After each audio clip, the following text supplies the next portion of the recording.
What's up, motherfoxers? Back on the 68 Mexican block.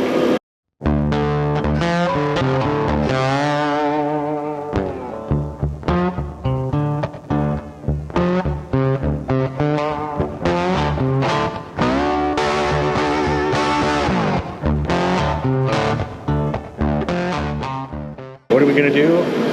Cam bearings. We've been there before, I know, but we'll see how fast we get these in, and we might be putting crank and pistons in finally. I mean, for good. So let me pull it out. Mike's on his way. Let's see where this goes. You're back. You guys. All right, so first thing we got to do before we even get to the cam bearings and shit, remember we did the bottom of these cylinders earlier, clearancing them, and right down there is where we clearanced them. So what that did was put little burrs up in the cylinders. So we got this contraption, and we're not going to do anything dramatic here. All we want to do is just knock those burrs down. And honestly, I think they're almost probably fine because the pistons don't really, I mean, they go down that far. It's not going to hurt anything, but we're going to knock them down. Not going to get too crazy aggressive on these or anything. So, but yeah, just a little WD-40, and make sure you clean these things off after you run them through there.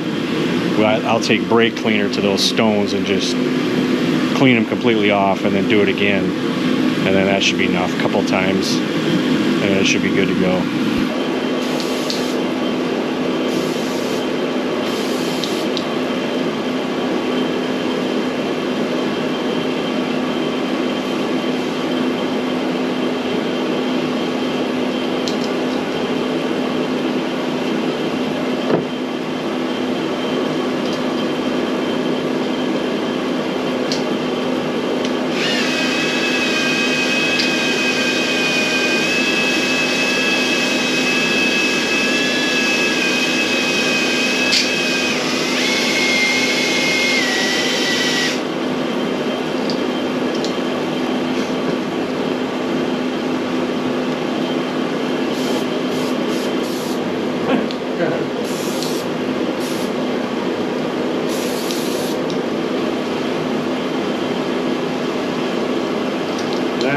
That's what you do, man. I clean it with carb cleaner, get all the shit off it, and then re-lube it with this. That way you're not like sticking burrs back in there around the stones.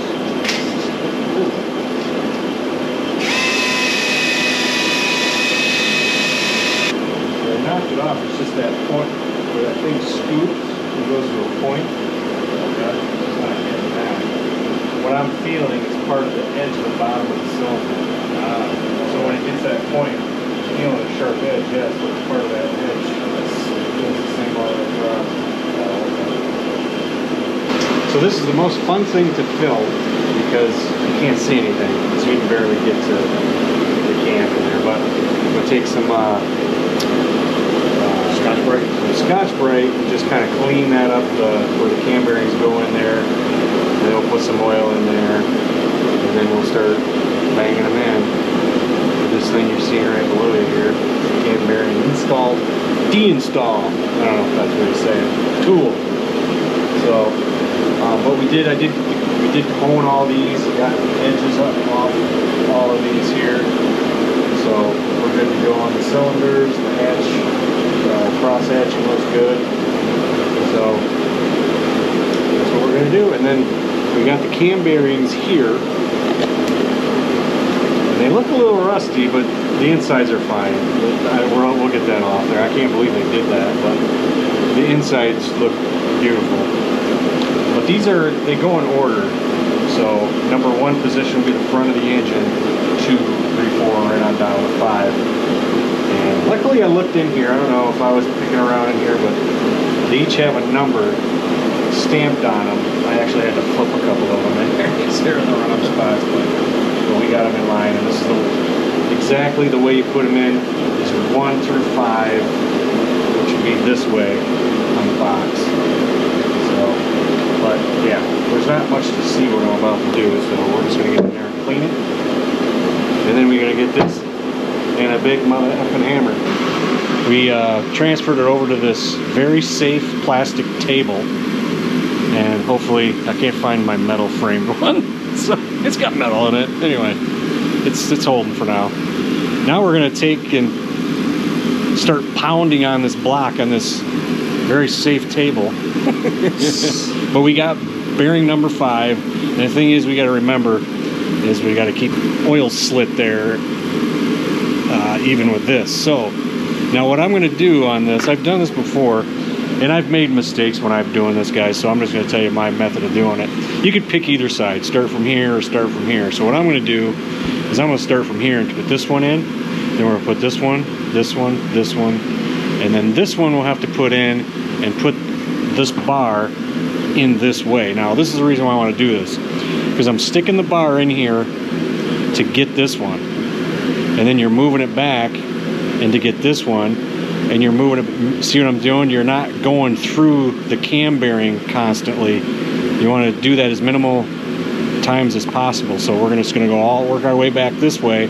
That way we only got to stick this bar in once through there, so we don't make sure we nick these stupid bearings. So that's why I'm doing it this way. So not much to see.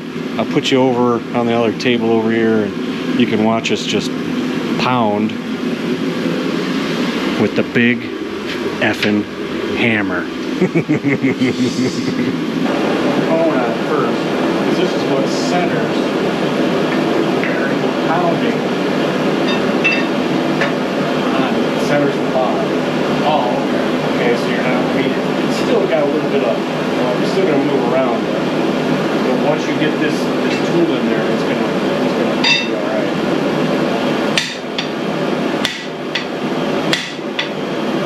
Okay, now see where you're at right here? Yeah, let's take that, just kind of twist it when you did that. Nothing you did, you just...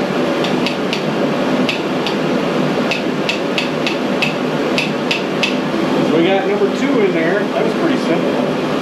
We just had that little snafu. For some reason, it might have been because of all the oil on it. But nothing he did wrong. It's just when he pounded this in, it was going straight, and then he pounded it again, and the bearing just went. It just well, it turned back this way away from the hole. So we had to pound it back out. Kind of tilted this one now. The other ones that are pretty good. Back that out for a second. But cam bearings, don't be scared of it. It's pretty easy, isn't it? Like, yes, it is. It's helpful when you have another person. Yes. You can do it on your own. I have. You gotta have a wrench, and somebody's gotta twist the handle down there. It's just easier this way. Comes in. Yep. Drive the hole. Hammer time. There you go.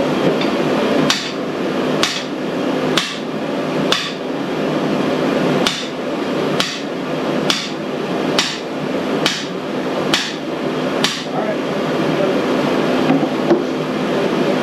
This is going to be blinking to you guys, but when you give her the old flashlight test, see the hole there?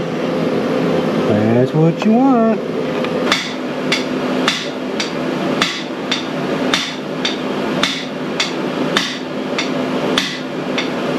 Boom.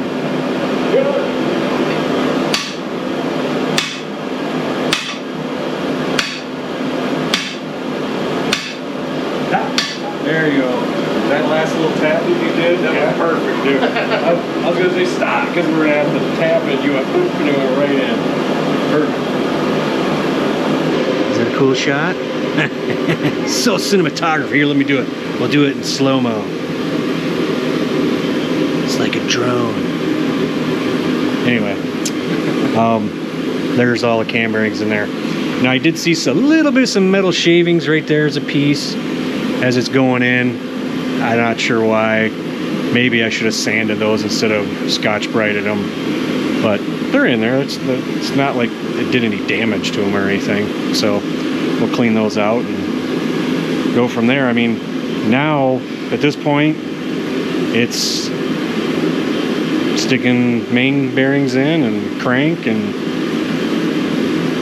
pistons. We're gonna have to get to start putting those rods on there with that tool. So, anywho, we'll get back to you. All right, so we got the crank in there with the plasti gauge on every one of these, and then as we're doing this, I'm like, oh crap, we didn't have a rear main seal. This is 68, so they're inside. They're a 2-piece, so we went and had to go get those real quick. Only one store. It was not Napa, AutoZone, or O'Reilly's. It was Advanced Auto. We're gonna get that in there, and the way you do this, guys, it's 2 halves. So one half goes down there, and the other half goes in the cap. But the thing is, you don't put them symmetrical. You offset them like 3/8 of an inch. I didn't realize that when I did that in the other non-roller I had. And so when I pulled it apart, we redid that only to find out it was the oil pan that was leaking the oil, not the rear main seal. And put some RTV on each end of the tip when we put it in there. So, all right, we had to take the crank back out. This thing didn't want to go out. Usually you can just slide those in. I didn't want to compromise the rubber on it or anything, because sometimes you can shave the rubber off that metal edge there. But I got it offset. See it like that, and that one's down there. Got a little bit of RTV on that side and right there. So when I go to take this, got this offset as well. See that? It'll go into the hole. It'll push that RTV down on there. And then what I'm going to do here is put a little bit of RTV right on the ends, right there. And then put this on. And we got the plasti gauge still in the same spots. That one's missing. I think that one's on the cap though. Probably. And then we'll go ahead and torque these down with the old bolts, because we're just trying to figure out where our clearances are. And then when we find out that they're fine, which I'm pretty sure they're probably fine. So we'll get the other bolts out and put them on. They're trick flows. We didn't get our ARPs, but these are the trick flows for the girdle. So we're gonna have to put the girdle on it too. I know this is supposed to be around 15,000. So if you look at that, it's pretty much there. And here it's even harder to get to, but pretty much see it's pretty much the same there. And then over here it's pretty much the same there. It fell off on this one, but I'm not worried about it since all the middle ones are fine. This one here is a little narrow, but I'm wondering if that's because of this. When I put this down on there, I had to use the bolts to draw it in. And I think what happened is it compromised my torque on my torque wrench. And I think that's why that's a little like that, but I don't know. Maybe I'll stick another one on there and do it again. All right, things don't go as planned. I'll explain that in a minute. So when we pulled this off and we saw that was a little thin over there, you know, that plasti gauge, but what I didn't see was this. There's the plasti gauge. It looked like it ripped in half. So I thought that was a little light. It looked a little light on there. But then when I looked at this, I'm like, oh, now there's the one you want to measure, because that's flatter. And I measured it, and it was in spec with everything else there. So we're good on clearances on this thing. All right, let me explain what happened here. We were going to put this on to see. I was going to fit it to see how it was going to go on there. Notice the problem we got here? It's it's way too, those bolt holes are way too wide. So this isn't going to work, which isn't a big deal, because Mike was just going to use it because he got it with the engine. So we don't got to use it. So that's not for this engine. And then the other thing we thought about was he's got bolts for a girdle. And I was like, oh shit.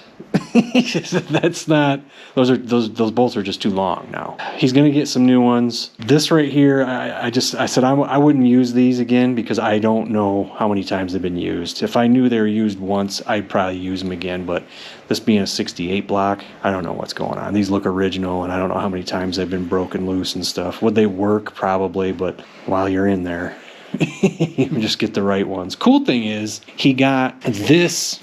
But I don't even think this is for the. I don't even think it's for the girdle, dude. I don't know if this would have been long enough, because we looked at it and it's as long as these bolts here, and they want $72 for an ARP set of main cap bolts with one of these. But You can buy just the regular, non-double sump set of main cap bolts for $50. How about that? They give you one stud and they charge you way more money. I told Mike that, and he's like, well, we already got this. And I said, that's true. So I think he's going to buy the $50 ones, and we just don't use one of the, we just replace this with one of those, and we're good. So now he can get the cheaper ones. So, but yeah, that kind of stopped us in our tracks. When we were, first it was the mirror main seal. We went and corrected that, and then this whole girdle thing happened. So we're going to have to wrap it up here for now, and then wait for those bolts to get here. We got the cylinders all honed out to take care of any of the burrs that are on here, so those are nice and smooth. We checked the clearances on here and made sure that yes, we got the right bearings. Everything clearance is just fine. Okay, so we got 0.065 rings. And I asked a friend about that. He says, oh yeah, they're way oversized because you got to cut them down. So that's a lot of cutting. I do have a manual ring grinder. We're going to have to grind all these rings down, dude. And we're going to have to put them in there multiple times to check every single one of them and make sure every single one of them measures right. There's 1, 2, 3, 4, 5 rings on a piston times 8.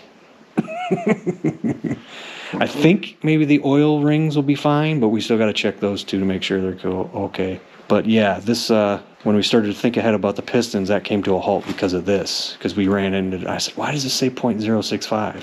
I don't know if they make 0.06. I don't know if they do. So they just make them oversized so you can grind them down to what you need. So yeah, that's going to be a little while to do that. So yeah, not looking forward to that. We're just going to stick all the main caps on here, cover up and put it away for now. So yeah, this is what happens when you build engines, man. You run into a couple of weird things. So okay, so until next time, yeah, this is what happens. It's the stupid little things you don't think about. We got, like I said, we got griddle, or I keep saying girdle bolts. We don't need them, and now we got to get regular bolts. So, yep. Anyway, later.